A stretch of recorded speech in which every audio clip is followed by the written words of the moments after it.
Rookie Hunter is proudly brought to you by the Wild Sheep Foundation.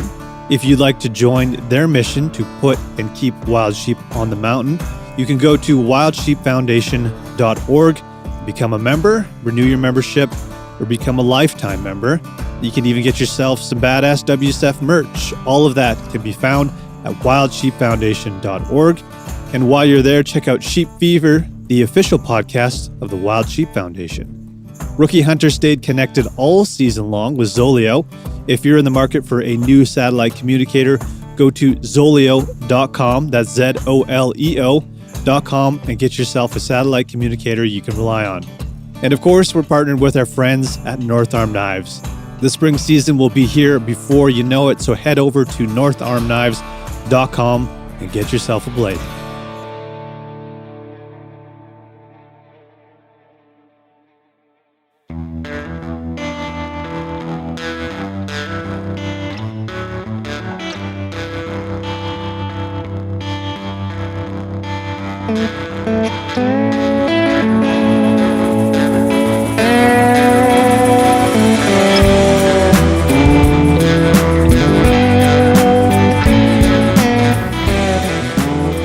Hey guys, welcome to episode 174. We have another themed episode. This one is DIY game processing and field dressing. Game processing is something I think we've done really well over the years since the very beginning. So I think we have some good tips to share with you. And these episodes again are kind of geared towards rookie hunters. We're going back to our roots and we're having some fun with this. So you can expect more of them to come in the weeks to come. Before we get into the episode, I want to let you guys know that Zoleo has a deal going on right now until June 12th. You can save $70 on the device, which brings it down to $199. Already a fairly inexpensive device, and this sale makes it even more affordable. So if you've been thinking about it, do it now. And if you activate your device by June 30th, you can get a free 3-month trial of Gaia GPS Premium, another $20 value. So make sure you go to Zoleo.com and jump on that if you are thinking about doing it. One more thing, stick it out to the end of the episode. We've got another hunting story. I think we've got 2 more to play after this one, and then we've gotten through all of them finally. And we will announce a winner soon, I promise. But let's get into it. Sit back, relax, crack an ice cold beer, and enjoy episode 174.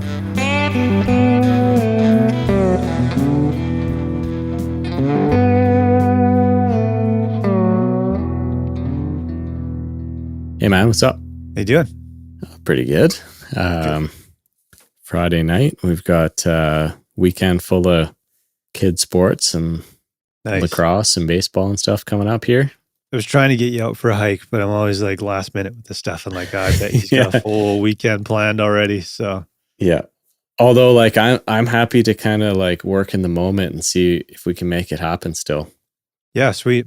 But then I got to like pack for this work trip. Right. So it's kind of, I got to find a way to squeeze that in. Maybe I can do that later tonight. Nice. That's not going to happen. No. You just poured another whiskey, so that's definitely not happening.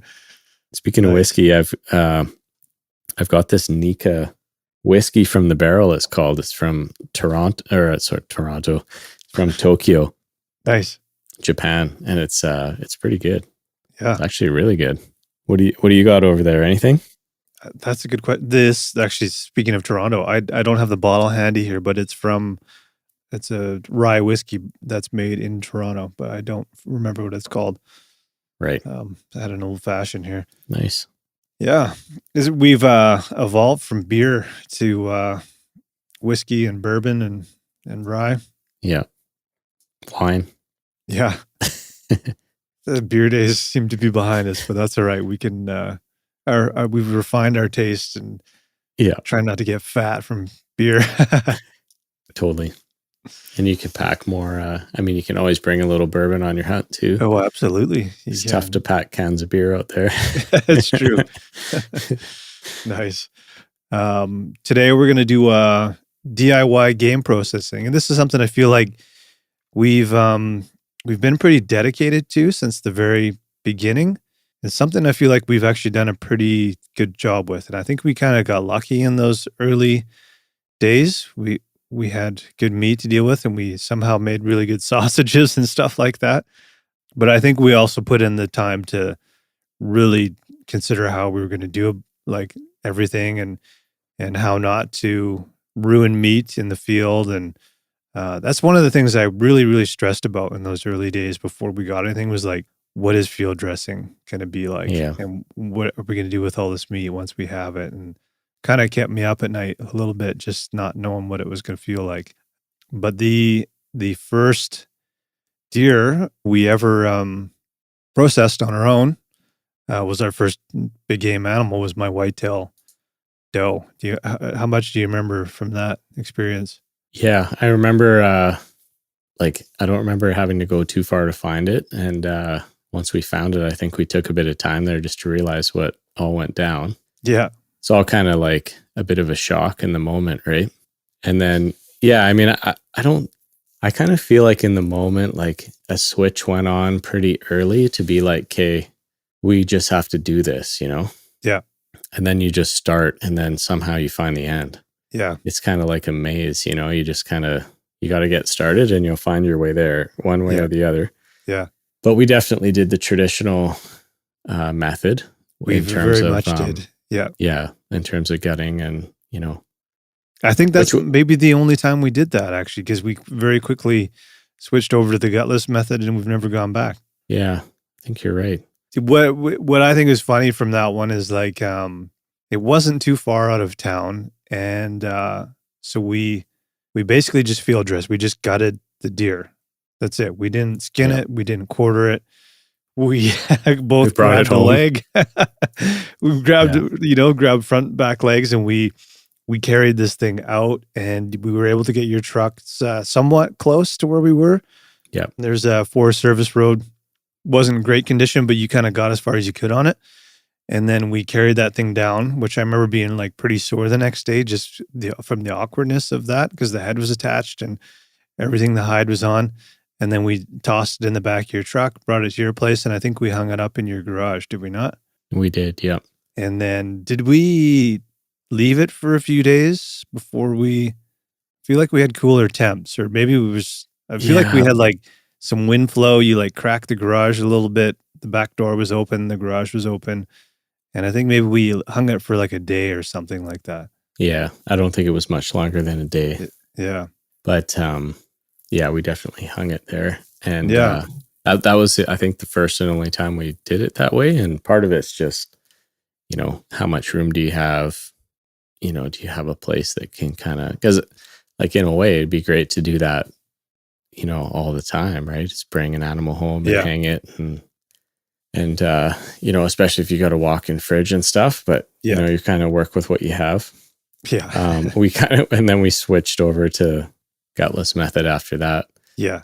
So, which seems a little easier to manage, at least from a home front when you're bringing it home and, you know, I mean, toss things in the freezer and save it for another day, or you can deal with it right away. It gives you more options. Plus you don't have the hide and all the bones and all that kind of shit. Yeah, exactly.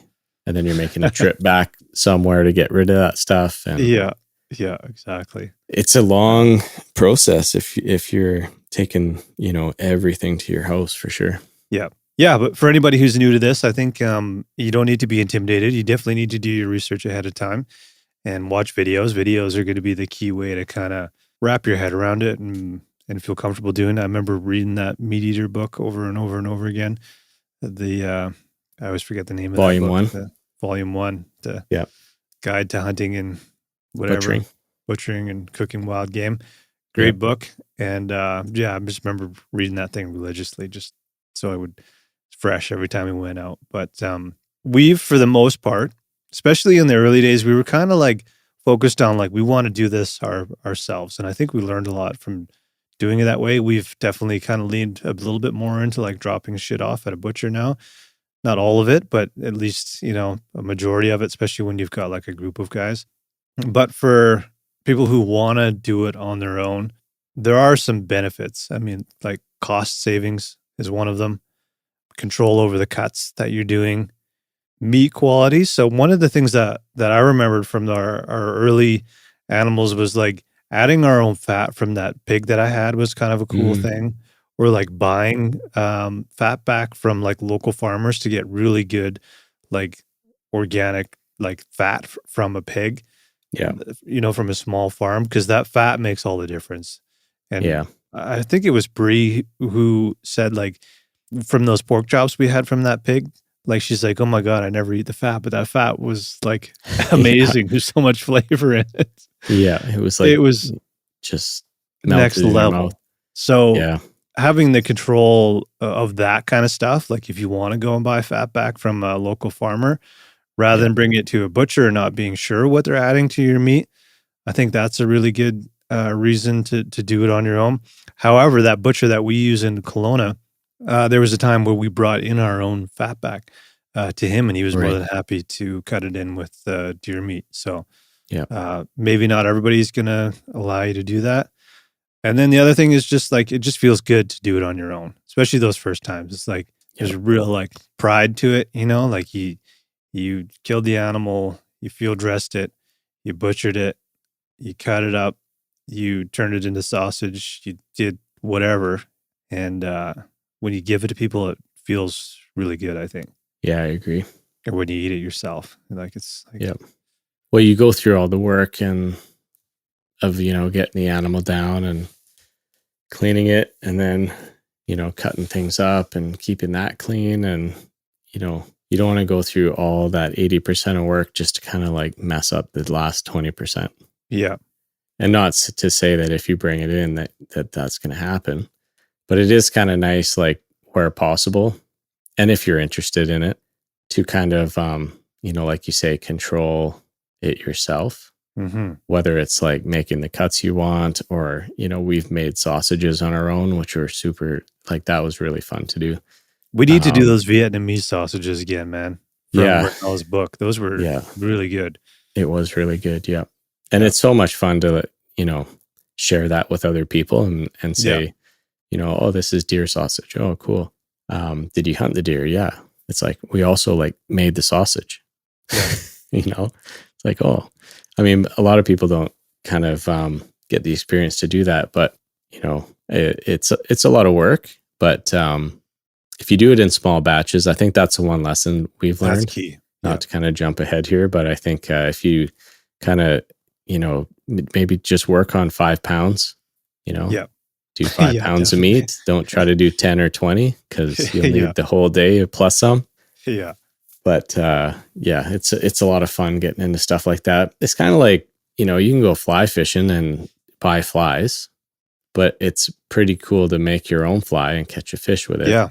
Totally. So it's kind of like, reverse, I guess, on the process. Yeah. But yeah, same kind of thing. For sure.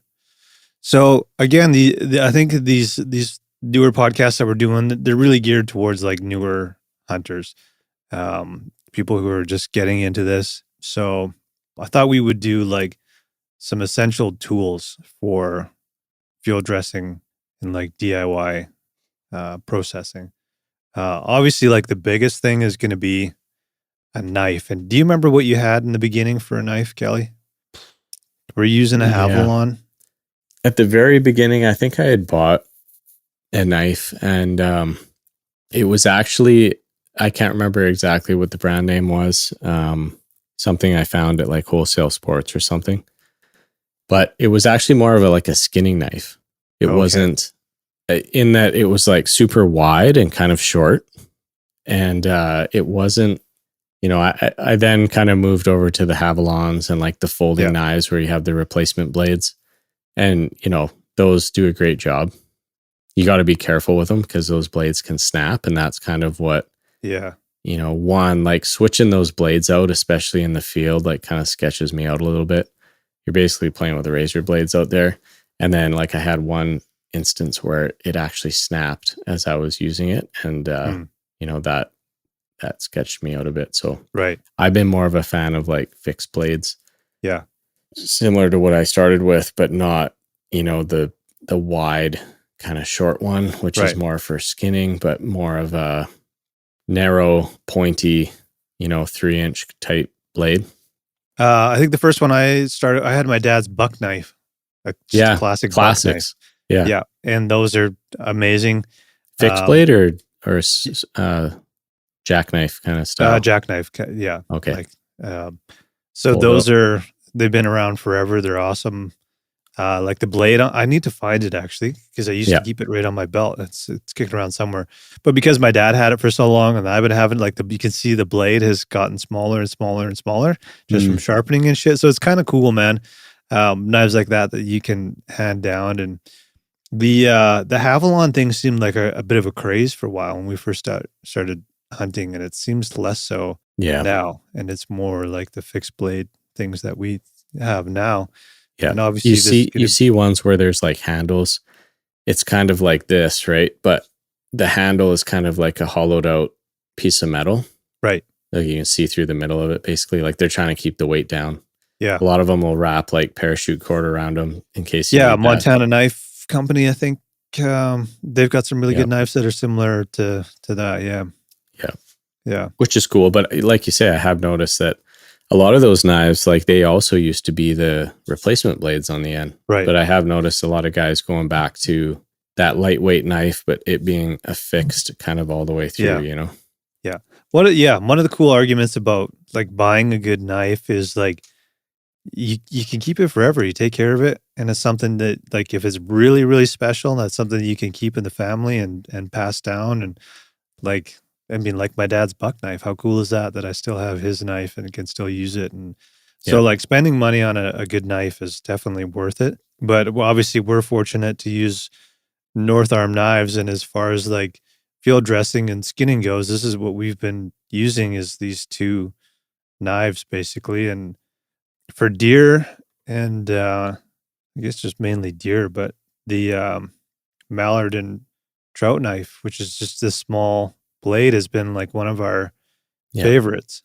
It's great. It's just like very maneuverable, easy to get in there. You got to keep it sharp, obviously, like any knife, but this has been like, I don't know, it just feels like really good in your hand. You don't have like a massive blade that you're swinging around or anything like that. And just for like fine, like getting into, joints and stuff like that. Like, I don't know, man, this knife in particular has been great. And then the other one that we took down our moose hunt, the last moose we didn't we take down a whole moose with the two of these, or did we have the lynx? We might have been switching between them because I'm pretty sure I had both knives with me. Yeah. Well, thing, like if you look at these guys, like right here, like that's where your finger kind of gets in there. The thing I'm always worried about a little bit is like slipping over that. Right. Because when you're getting in there and you're kind of like really getting into the hide and you're, like you say, you're kind of like pulling, that stuff's thick. Yeah. And that's where this one is nice because you can really get your index finger underneath. Exactly. There. And there's like the notches on the back. So especially when it's dark and shit, like to be able to put your thumb on something and just feel that it's on the right side of the blade. It's kind of nice. You know what I mean? Yeah. But yeah, I mean, this is all you need for field dressing. Yeah. Either or is going to be a really good knife. And then keeping it sharp is obviously key. And I think Mike from North Arm Knives actually recommended this sharpener, did he not? Yeah. It's got like a little diamond face. It's like a, do you remember the brand name of that? Does it say on there? See if I can. You can pick them up at Mountain Co-op or. Fuck, I don't know what that says. DMT. Yeah. But they're cheap. I mean, it's like super light. I always keep this in the little the pouch that I have on my my hip belt. Yeah. You basically just angle and, full basically strokes on the one side and then on the other side, and you're good to go again. Yeah. I mean, I think you were doing all the sharpening. I just kept passing my knife to you, or it was Randy or somebody sharpening everything for us. Yeah. I think it was you. I hate sharpening. So those things are easy though. Yeah. Yeah. Very much. As long as you've got like, a general sense of the angle that your blade's at, like, and you don't have to have a major angle, but I try to just lift it up a little bit and then, try to hold it still. And then as long as you're kind of somewhat equal on the other side, it all works out. Yeah. But yeah, I find that sharpener super easy to use. So that, and then I know we both sort of carry our own kill kit, and I've got mine here. My kill kit is inside of a game bag.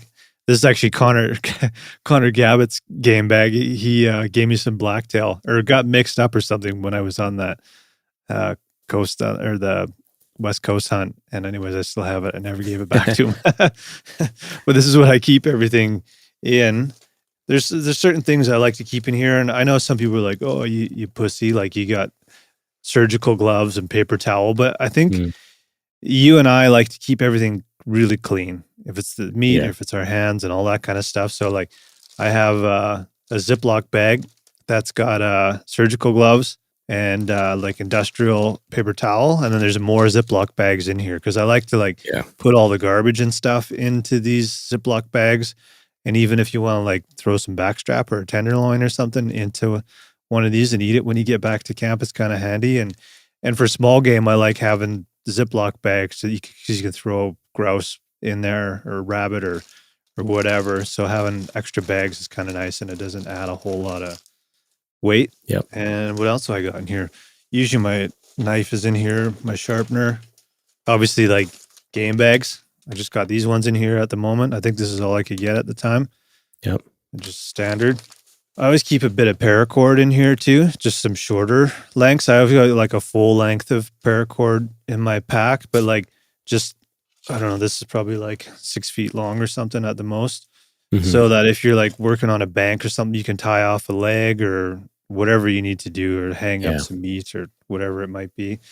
Yeah. And then Garrett has I don't know where he got them from, those big industrial plastic bags that are really great for like keeping your pack clean. So you can put everything into game bags, hang it up, chill it off while you're out there, and then put it in. You don't want to put hot meat into a plastic bag. Obviously, that's going to make it fucking rot, but it keeps all the blood out of your backpack and everything if you throw it in there. And then in the meat shelf and in your pack, let's see what's in this one. Have you got your kill kit handy?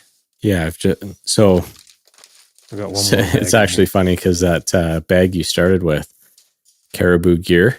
Yeah. I actually really like their stuff, but they have a couple kits that you can buy just online. This one's a Carnivore 2. Nice. And you can buy them for like different type of animals or, different game bag sizes, but I like the Carnivore 2. It's good for muley. Nice. Yeah. I think it'd be pretty good for elk too. But sometimes when you're going for bigger stuff like moose or elk, you might have to buy a couple bigger game bags. Like you say, we usually do gutless method and ideally, deboning. Yeah. So, at a point, the game bag size, I don't think really matters. It's about how many you have and how many guys you're working with. But I like these Carnivore game bags and you can wash them. Yeah. Yeah. You can reuse them. Over the years, I think I've lost a couple of these. So I've kind of been supporting them with, in short, I should probably order another one of those. But and like you say, a tarp or a garbage bag, something like that you can throw on the ground is essential. I just found this in there, man. This is just a pillowcase, an old pillowcase. And I always keep one of these in there because what what I've done in the past is I'll cut it open and like spread it fully wide open. And then you can use this to put on top of the dirt and then just put all of your like quarters or like smaller cuts and everything on top of this and then keep it out of the dirt, keep it clean. And then obviously you can just get rid of it after, or if you need like one extra game bag, you can use it for that. But I think I was using some old pillowcases for my first game bags in the very beginning, but realized it's useful for just cutting it open and laying it down on the ground to keep everything clean. For sure. Yeah. I've also got, like, when we started, I tried to use this. It's like a folding saw. Yeah. And it folds down. You can kind of keep it in your bag. It's pretty light. But what I found lately is like one of us will have some type of backpacking saw. Yeah. Like a Wyoming Saw 2, or I can't remember the brand that you have. But I forget. I got it from Lee Valley. Yeah. But they're basically, wood saws, but they come, a lot of them come with a bone saw blade. Yeah. Super handy, relatively light. And, a lot of these animals, you can take it down without a saw. sometimes it gets a little bit tricky and nuanced Yeah. to try to like cut the joint away and, remove pieces where, because sawing through, a moose leg or an elk or something is pretty tough work. Yeah, or even just removing the head. You can do it with a Yeah, knife, but you can exactly. saw it off in 5 seconds and be done with it. Yeah. So Otherwise, you're twisting it back and forth and cutting cartilage out of the yeah, spine and eventually snapping it off. But yeah, you can cut through it in no time with a saw. exactly. So I don't know. I've kind of found less of a need for this, to be honest. And I like having somebody like one of us bring in one of those saws. Yeah, I've The always bigger got mine. ones. Yeah. Yeah. But yeah, man, that's pretty much all you need for being out in the field. Yep. And then we'll cover some of this stuff for when you're home. And this isn't something that we've used a ton, but I do have that meat hook. It's that one that Garrett's dad actually made. It's like a triangle. Yeah. And I think we used that for the whitetail. We hung that up in the garage.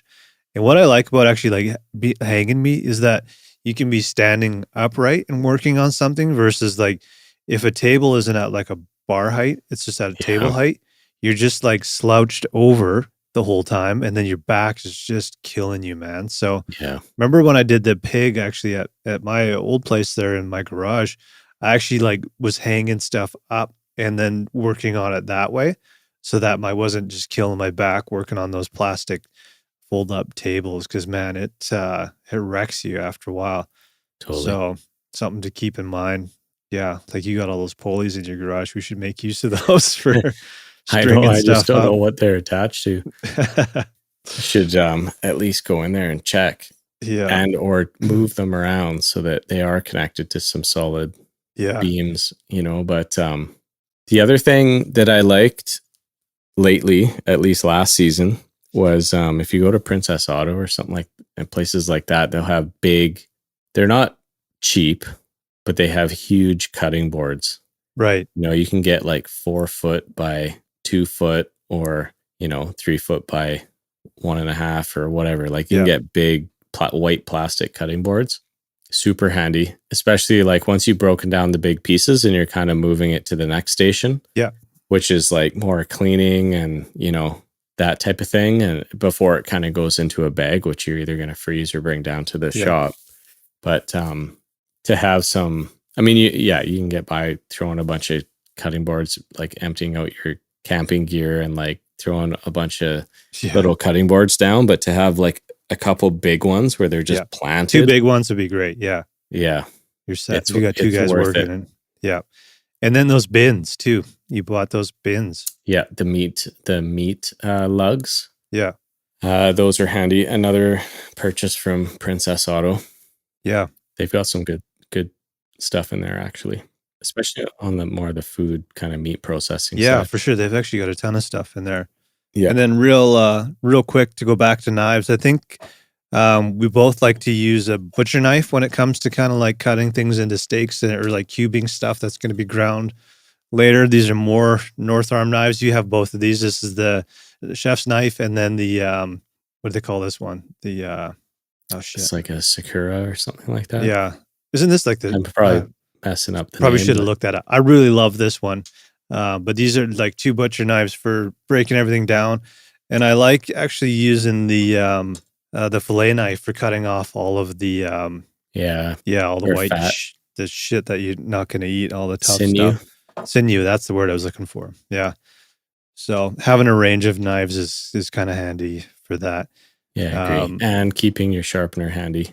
Yes, absolutely. Because you kind of, you get in the mode where it's like, okay, I'm going to start and I'm not going to stop until I'm done. But like if you take a pause, halfway through or even like split it into thirds and give it a sharpen a couple times, it's well worth it.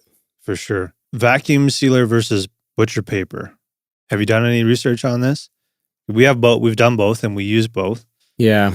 I mean, my thing is, no, I haven't done research, but what I found works is if you've got big chunks of meat like roasts and things like that, like solid pieces, even, steaks and cutlets and stuff, wrap it in saran, wrap it in butcher paper, good to go. Like I haven't really had anything go bad on me that way.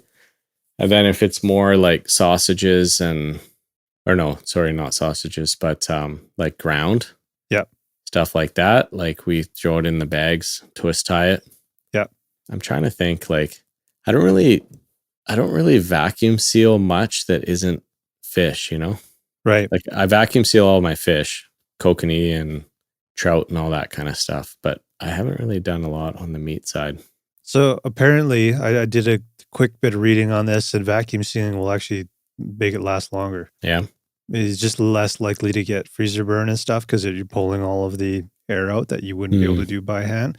But I mean, we've had really good luck with doing saran wrap, butcher paper, just doing everything up really tight and neat, and that. But I could see how that could actually minimize freezer burn by doing it, and like putting sausages, like vacuum sealing sausages, kind of makes more sense to me when you think about it. But I kind of like the way it looks, like the classic butcher paper. You know what I mean? It's just those blocks in your freezer. But either is definitely going to work. But I love having a vacuum sealer. It's a pretty handy thing to have. I use mine quite a bit. Having a good scale is not a bad idea because you're definitely going to start, portioning out like how much fat you're adding to your meat and stuff like that. Just your classic kitchen scale is probably good enough, but it depends on what volumes you're working with and the size of bins and stuff like that. Any other tools for this that you can think of, Kelly? We've never really gotten into like making jerky or anything like that, so we didn't really get into any of those types of tools. But no, you did get the electric grinder, which is was a huge step up.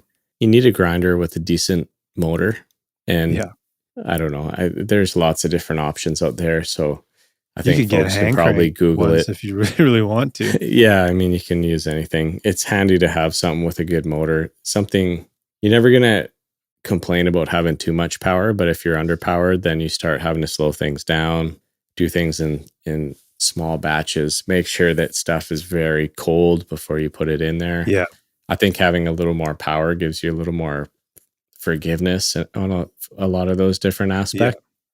Throw in one tip, which I think was from Meat Eater, but like your meat should be so cold that it makes your hands like kind of numb. Yeah. And keep putting it back in the freezer. Totally. For each one of the steps, keep it cold. But I mean, the one thing I was thinking about with sausage making is, I think there's like a press that you can, instead of kind of shooting it right out of the grinder and into a tube and into the casing, you can transfer it into an actual press, a sausage press, and then, use that, which is more of a consistent way. And I don't think those are a lot of money. I mean, they're more like manual type machines, but I might look into something like that if we get into it again. But I think covered the basics there for sure. Kind of backtracking a little bit here, but going back to field dressing, like any thoughts on skinning and quartering, things that we've learned over the years? I feel like it's been like pretty intuitive, surprisingly. And I think was it a Randy Newberg video that kind of introduced us to the gutless method? Yeah, I think it was. It's on YouTube. So watching that, and then like it's all just kind of second nature. It's almost odd how second nature it is to skin and quarter. The quarters are very obvious. You just kind of keep cutting away, and you've got two guys somebody to hold the leg if it's a bigger animal, and one guy with a knife, and just keep peeling it back, and eventually you're gonna get it all pulled apart. But it's pretty straightforward, honestly. I agree. You just gotta do it, and once you do it once, you're pretty much set, I think. I mean, you're going to learn some things every time, but just got to do it once. And you and I it's not like we were hunting with anyone that was super experienced with us, like we just went into it, eyes wide open kind of, and just went for it. So, if we can do it, folks can do it as well. And there's lots of resources out there. Like you say, you can look at Rinella's book, you can watch a couple YouTube videos. That'll pretty much get you all you need to get started. And then just to kind of round things out here, I think taking your time in the field is important. I know there's been situations where I'm thinking to the first elk we got, it felt a little bit hectic and there was too many of us trying to, because I think we were all excited to start breaking this thing down, but there's a lot of knives flying around. And it was a real realization, like, we need to, split up tasks here and give each other room before we, someone gets badly cut. And we've talked about that quite a bit. We're on the last moose. It was like you and I you take the front, I'll take the back. Yeah. And the old boys can relax and drive it back and forth and take the meat out for us. So nobody get within X feet of this thing. Everybody has a working space. I think it's helpful to do basically like a safe site plan, it's like folks when they work on a job site, like you kind of do a tailgate meeting or whatever and you identify hazards and it doesn't hurt to just do that because you don't realize it, but when you get an animal down and the adrenaline's high, there's a lot of things that people will miss, and mistakes are more likely when you're kind of in that state. Yeah. So it's even helpful just to like pause, let's have a tailgate before we like throw the knives out, Yeah, because everybody wants to be helpful. No one wants to just stand around and not do anything. But sometimes it's like, oh, let's just take shifts here or whatever, or. Yeah, it's good to take a pause and think about it. For sure. Say it all the time. Like that's the part of this whole hunting thing that makes me the most nervous is when the knives come out and you're in the backcountry because, it doesn't take much. These are sharp, Yeah, I cut myself on the move. I think I've always kind of ended up nicking myself in the process somewhere along the way. Yeah. Nothing major, but it's easy to do. Totally. Especially when it's dark. So. Yeah. Awesome. Yeah. Keep your knife sharp. Take your time. Yeah. And shoot us questions. If anybody has any, we're happy to help. Yeah. I think we covered it all. Yeah. I think so. Yeah. Nice. Reminded me that I need to buy some new game bags too. Nice. Yeah. I got to kind of repack my kill kit here and make sure I have everything. It's kind of good to go through gear, but it is bear season, Kelly. Yeah. We'll get out there. Yeah. I'm always eager to get out at the beginning of April, but it's never really worth it. And you run into snow too. Yeah. Lower areas, but I don't know if anything's to be crawling around yet, but I guess we'll find out. Yeah. It doesn't hurt to check though. Yeah. I think at like any point, like if it's open season and we've got time, we should probably just go because you never know when you're going to have time again, right? Yeah, exactly. Life sneaks up on you. Sure does. Sweet, awesome. Man. All right. Okay. Good chat. Until next time. Yep. Cheers. Cheers. All right. Don't go anywhere. We do have a hunting story to share with you guys. This one came from Karen, and I was trying to search for a really good female narrator, and I just wasn't finding anything. So I'm bringing back Wyatt. He is described as a wise, rustic cowboy, and I think he just does a really good job of narrating these stories. So here you go.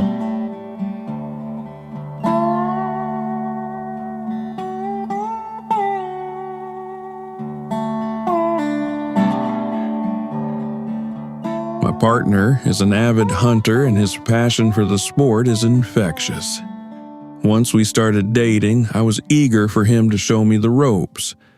I was lucky that he had several guns for me to try out at the range to find the ones that I felt the most comfortable with. My first year, I was drawn for an antlerless mule deer tag in a WMU he hunts every year and is familiar with. We started right at legal light, but my anxiety level was high as I was worrying about all the what-ifs. My biggest fear was wounding a deer and it getting away, leaving me with the guilt that I caused it suffering. If we had come across anything right away, I would not have been able to shoot, but as we searched, my anxiety level came down, and just like magic, when I was ready, we came across a buck and 2 does. They were at the bottom of a valley, and we were able to belly crawl to the edge of the ridge. My heart started pounding when I got her in my sights, and I hesitated. I was able to reposition myself, and my partner, who was right beside me, reminded me it was only 200 yards. I've made this shot before at the range and could do it here too. I took my time, and when I was ready, pulled the trigger. My heart fell. While my biggest fear was wounding an animal, my second was missing the shot completely, and all I saw through my scope was a puff of dust where my bullet hit the ground. I was crushed. Then my partner chuckled. "You think you missed, don't you?" Not only did I hit it, but the shot was perfect, and she dropped where she stood. I've been on many hunts since then, some successful and many not, but all of them are experiences that I'm grateful to have had. Each hunt has only reinforced my belief that my first hunt was perfect, and that doe was sent to me. She was perfect the time she appeared, the fact that she stayed there and gave me the time I needed to take the shot, and the fact that she dropped where I shot her. I will be forever grateful to that doe and my partner who has introduced me to the wonderful world of hunting.